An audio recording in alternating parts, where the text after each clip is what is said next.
From 90.7 WFAE, this is Newsworthy for Tuesday, May 12, 2026. I'm Eric Teal. Charlotte City Council passed a resolution in a 6-5 vote Monday night, directing their representative on the Charlotte Regional Transportation Planning Organization to oppose the controversial toll lane project on I-77. Councilmember Malcolm Graham said the process has been flawed from the start. Despite what I think is good work that they've done in March and April to try to recorrect and level set and reintroduce this project to the community, there is significant distrust of the process and the impact for this community. In a statement Tuesday morning, Shannon Binns of Sustain Charlotte said, quote, "While this vote does not end the discussion around the project, it is an important acknowledgement that the community deserves a more thoughtful process before decisions of this magnitude move forward." The Charlotte-Mecklenburg Schools Board of Education is set to vote tonight on an amended budget proposal from Superintendent Crystal Hill. The board rejected her first proposal in a dramatic 8-1 vote last month.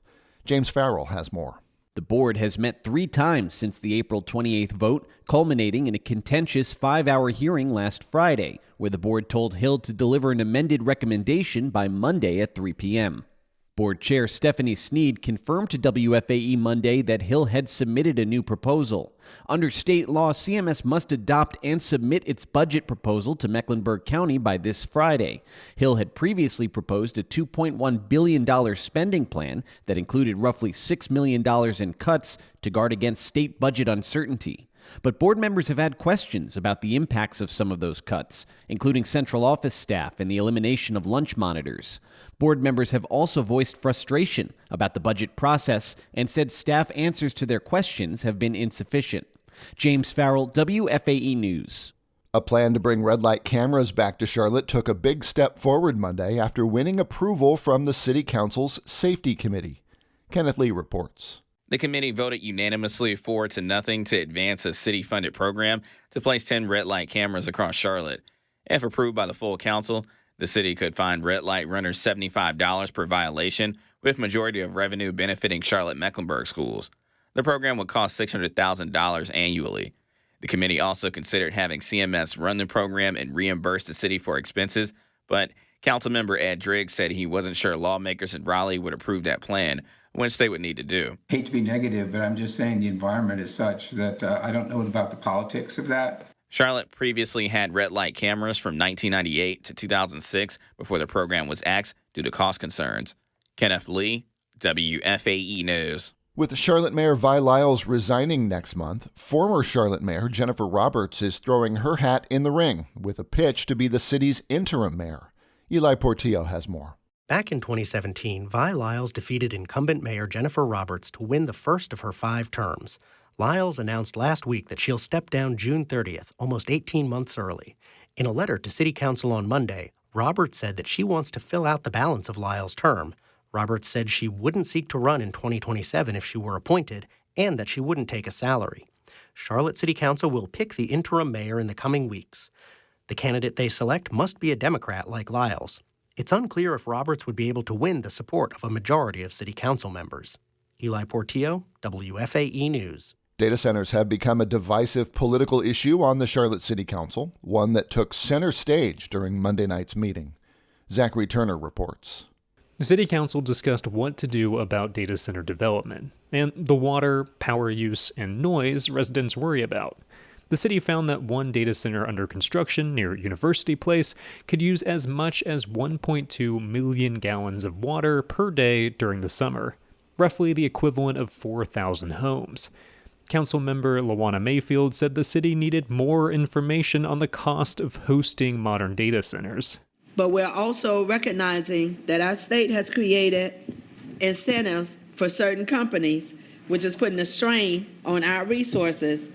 We need to figure out a way for them to cover basically what is the cost of doing business in Charlotte versus the cost to the residents. City Council voted to hold a public hearing on May 26th. The city could pass a 150-day data center moratorium as soon as June 8th. Zachary Turner, WFAE News. New data released about Charlotte's immigration court shows deportation orders are rising sharply this year. Julian Berger has more.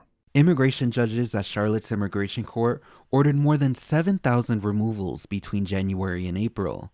That's more than 85% of cases decided on. Only 82 cases resulted in people being allowed to stay in the U.S., about 1% of all outcomes. In 2025, 72% of cases ended in removal. In 2024, 54% of cases ended in removal. The Charlotte Immigration Court handles cases from both North and South Carolina. Julian Berger, WFAE News. Union County Public Schools is overhauling its school media program next year, eliminating 11 positions and moving away from dedicated media coordinators in every school. The Charlotte Observer reports the restructuring was approved as part of the district's new budget last week and comes as Union County grapples with a projected $10 million state funding shortfall tied to declining enrollment. Union County currently has 48 media coordinator positions. Of the 11 being eliminated, 5 are already vacant because of resignations or unfilled openings. A 4-day convention in Charlotte aims to outline ways to support minority groups and those impacted by sexual violence. Elvis Menayese has more. Nonprofit leaders and community advocates will gather for the National Investing in Girls of Color convention starting Tuesday.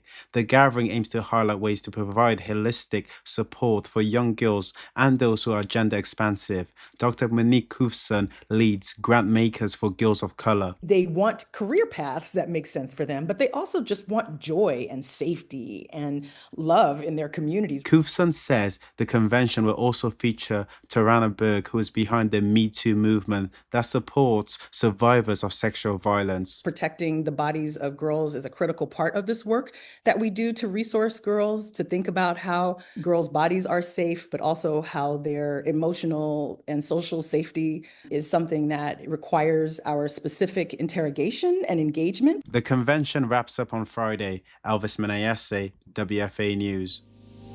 And for Tuesday, May 12th, that's Newsworthy. I'm Eric Teal.